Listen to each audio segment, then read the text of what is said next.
I'm Britta, and today I would like to show you the party management for Children of Zodiarcs.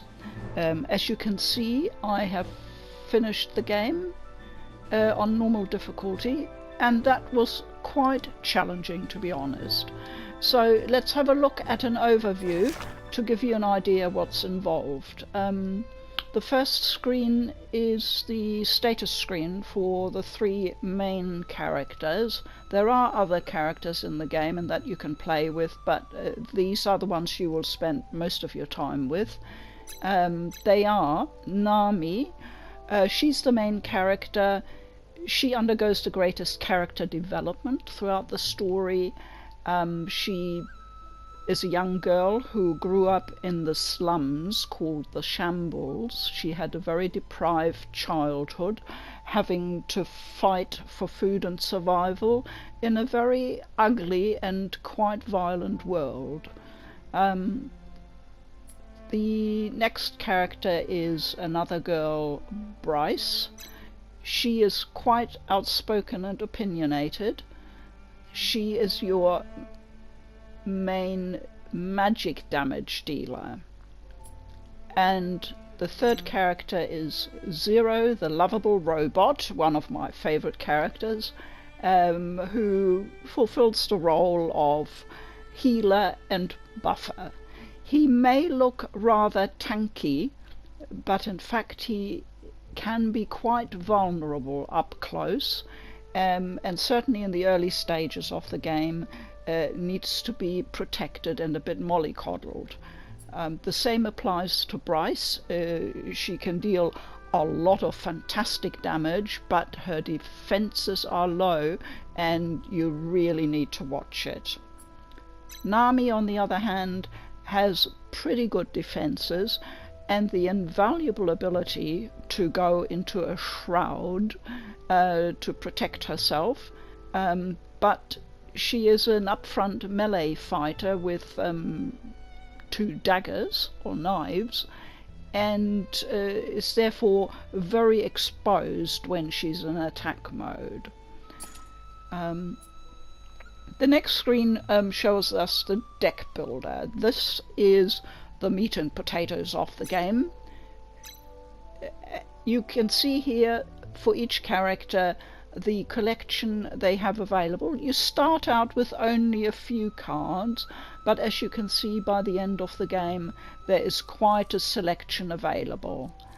The basic card you start out with, Blitz, is the one you'll probably still be using the most even by the end of the game, because it's so jolly useful, giving you another free turn on the roll of the dice if you can manage to get one star symbol. The red cards are all attack cards. The green card is a healing card. Yellow cards are support cards, and the special card for Nami, Ebony Flame, you get only one of that. So you can see I have arranged my deck for playing with an emphasis on attack. I make use of all the healing cards because by golly you will need it, and the support cards for Nami are also very, very useful. For Bryce, we have a different color scheme because she's a very different type of character. She has a sort of combination magic, and they're all blue and provide various types of attack coupled with buffs or debuffs. And then she has a very interesting collection of purple cards that are purely for debuffing, really. Her main or trump card is Death Wish. There's only one of it in the deck, available for your deck, and it is super powerful. So yeah, when you get it, you try to keep it for that special occasion. She also has a very useful card called Devour. There are only 3 cards available, and that one really can potentially turn the tide of battle for you. So as you can see, once again, I've got an emphasis on attack cards, and I haven't found, to be honest, I haven't found the purple cards that useful. So apart from Devour, I only have a small selection. So there we are. However, the big one for support healing is undoubtedly Zero. He has 3 red attack cards, but Zero can't actually deal an awful lot of damage. You'd be using those cards mainly for the other associated benefits and buffs they provide. Blue cards are magic attack, and the green cards are, of course, highly important healing cards that you can use on all characters. The yellow cards provide essential support services,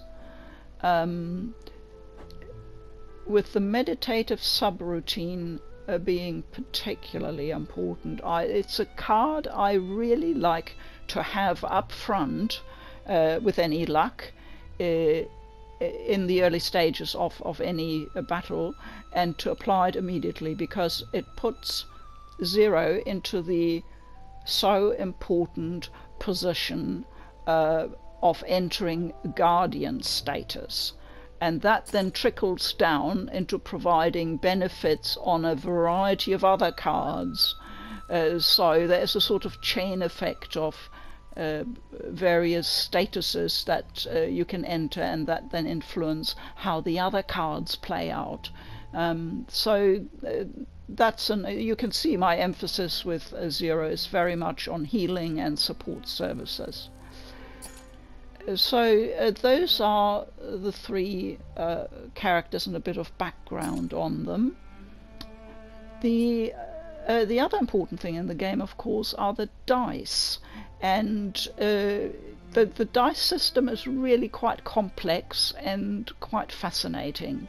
So if you love dice, that's great, but if you don't be too worried, because they've tried to contain the element of random luck, so there's a fair amount of adjustment and optimization possible.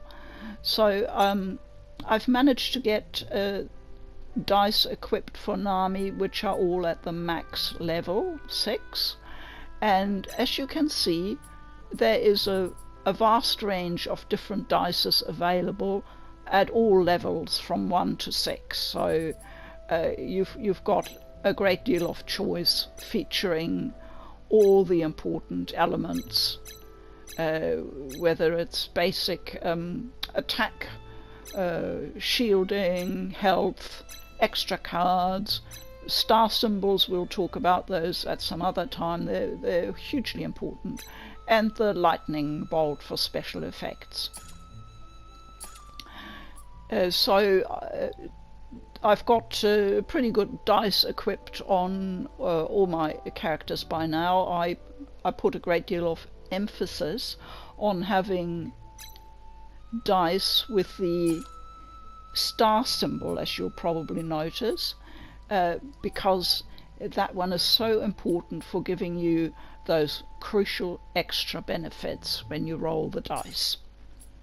And Zero in a similar manner. Once again, I focused on having enough star symbols available.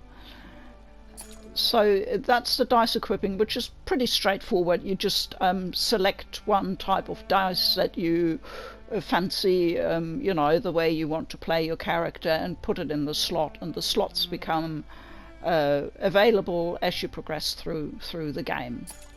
So the last screen is an interesting one. Here you can actually craft your dice. Now, if you think that's going too far and you don't want to be bothered with that, I fully understand.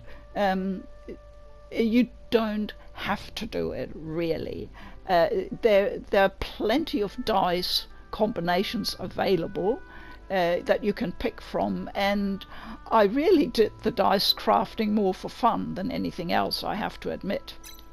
The way it works is that you pick one dice and look at the symbols and pick one you want to change, and then you see the different symbols become available, and you can focus. The ones with the arrow underneath are the ones where there are actually enough other symbols available to craft from your repository of dice symbols. And you can go ahead and do that. The three on the right here are, of course, the rarer ones, the ones that are more difficult to get hold of. And the last one is the lightning symbol. And as you can see, I am struggling to get enough of them. I would like some more lightning bolts, please, children of Zodiarcs. That one, it's really difficult getting hold of those. Maybe I've been unlucky, but I've done quite a bit of grinding and they haven't come my way. So there you are. That's the dice crafting. As I said, a nice addition for people who like to go into the nitty-gritty, but not absolutely essential. If you just want to power through the game, you'll be fine. And that's an overview of the party management system. Any questions, feel free to ask. Yeah, that's Children of Zodiarcs. And if you'd like to see any more, anything else, just let me know. Okay, bye.